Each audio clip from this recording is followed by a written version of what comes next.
이런 가운데 문 대통령의 국정 지지율이 4%포인트가 내려서 79%를 기록했다라고 하고 있습니다. 이 갤럽 여론조사에서 70%대 나온 것은 처음이에요. 그렇죠? 그동안 84, 82, 83 이렇게 나왔는데 79%로 좀 떨어졌습니다. 리얼미터 여론조사에서는 70%로 이제 떨어진 것이 좀 보이긴 합니다.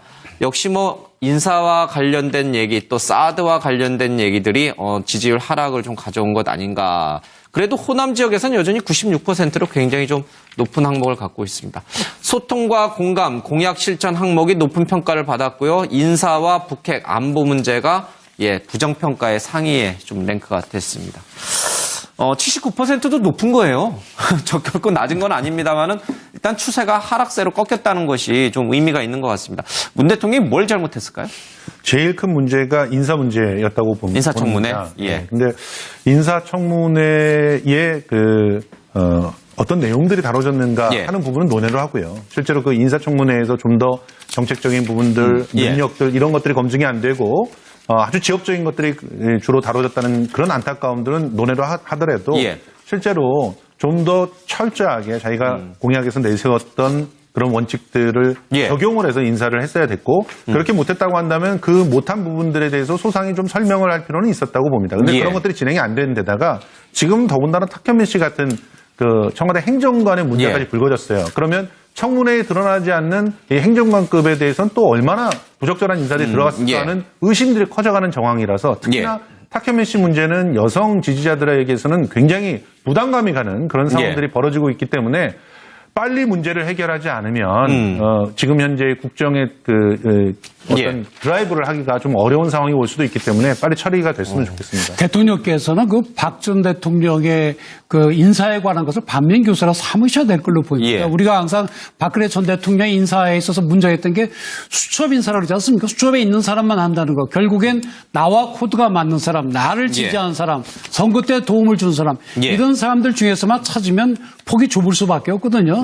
지금 문 대통령께서는 새로 시작하시는 마당이니까 나를 도와준 사람, 나와 코드 맞는 것이 아니고 좀 더 폭을 넓게 하면은 청문회에서 이렇게 문제가 안 생길 만한 인재들도 많이 있을 수가 있거든요. 그래서 지금 아까 말씀하신 그런 행정관 같은 경우도 그렇고 좀 대통령께서 폭을 좀 넓히셔서 찾으시면 얼마든지 인사청문회 통과할 수 있는 그런 인물을 찾을 수 있을 걸로 보입니다. 알겠습니다.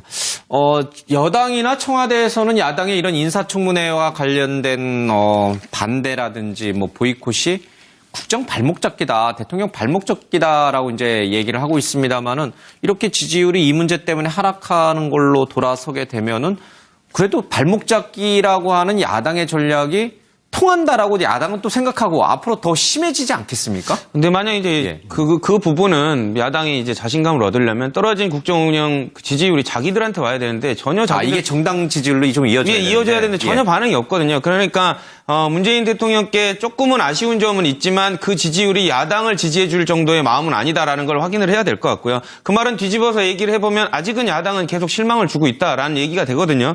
그리고 지금 언론에서 물론 이제 국정 상황 지지율을 이렇게 계속 체크하는 건 좋지만 일부 언론에서는 계속 그렇게 하고 있습니다. 언제부터 저희들이 80%에서 79%에 떨어진 거를 하락세라고 보도를 하고 그게 크게 이슈로 삼는지 그건 잘 모르겠는데 제가 보기에는 떨어지길 바라는 언론들이 좀 있는 것 같습니다. 지금 취임 초에는요, 김영삼 대통령도 90% 넘었거든요. 그러니까 저게 지지율이 높은데 안심하면 절대로 안 됩니다.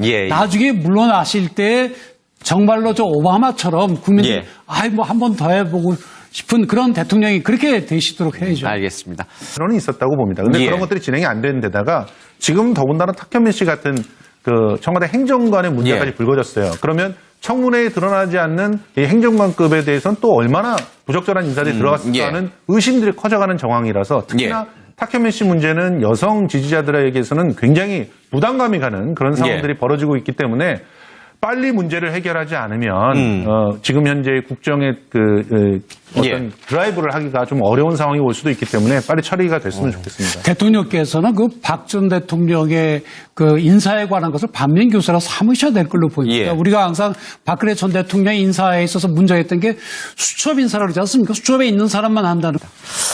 79%도 높은 거예요. 결코 낮은 건 아닙니다만은 일단 추세가 하락세로 꺾였다는 것이 좀 의미가 있는 것 같습니다. 문 대통령이 뭘 잘못했을까요?